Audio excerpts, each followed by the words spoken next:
Meja. Meja različnim ljudem različno pomeni. Nekomu, ki išče boljšo prihodnost v drugi državi, na primer upanje. Starš morda išče, kje je meja med pomagati in pustiti, da se otrok nauči iz lastnih izkušenj. Mene meja spomni na tanko črto, ki jo moramo včasih prestopiti med imeti se lepo in narediti, kar je prav. Svobodnemu popotniku meje lahko predstavljajo tiste na papirju, zato da lahko rečemo, da smo nekje bili, moramo najprej vedeti, kje ta kraj je, pa tudi kje ni.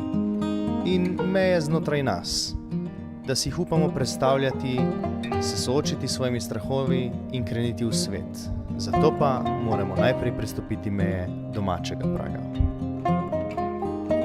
Brez meja, le obzorja, samo svoboda.